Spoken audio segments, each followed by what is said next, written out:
Lundi prochain, les yeux du monde seront, encore un peu plus, rivés sur le Royaume-Uni. Les funérailles de la reine Elisabeth II auront en effet lieu à Londres en présence des plus grands chefs d'État de la planète.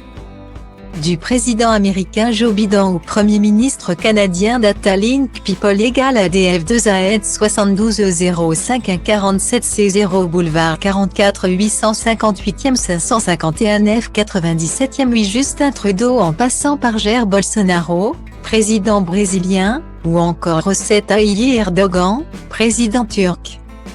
En tout, ce sont plus de 500 chefs d'État et monarques qui se tiendront aux côtés de la nouvelle première ministre britannique Datalink People égale à 8 B 80 906e A 474 4565 B 2e 8 à 9 B 415e 549e 4 Liz Truss et du reste de la famille royale à l'abbaye de Westminster pour un dernier adieu à la reine.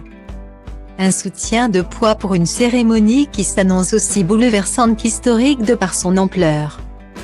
Emmanuel Macron n'échappe évidemment pas à la règle et représentera la France aux côtés de son épouse Brigitte Macron, qui avait rendu hommage à la reine.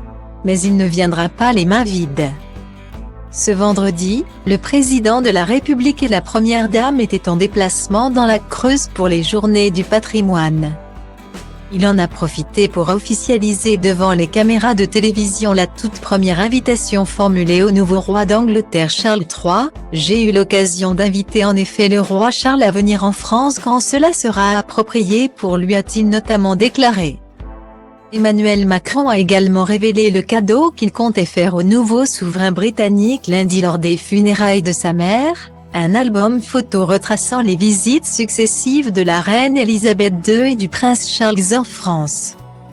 Je pense qu'il y a une longue histoire de visites d'État et de visites de la reine Elisabeth II et du prince Charles pendant ces décennies et je pense que pour le roi, c'est important de voir cela, a-t-il justifié. Un choix adoubé par Stéphane Bern. Le monsieur patrimoine français présente à ses côtés dans la Creuse, ce n'est pas un cadeau de prix mais un cadeau très sobre et symbolique. De quoi toucher le roi Charles III en cette sombre période,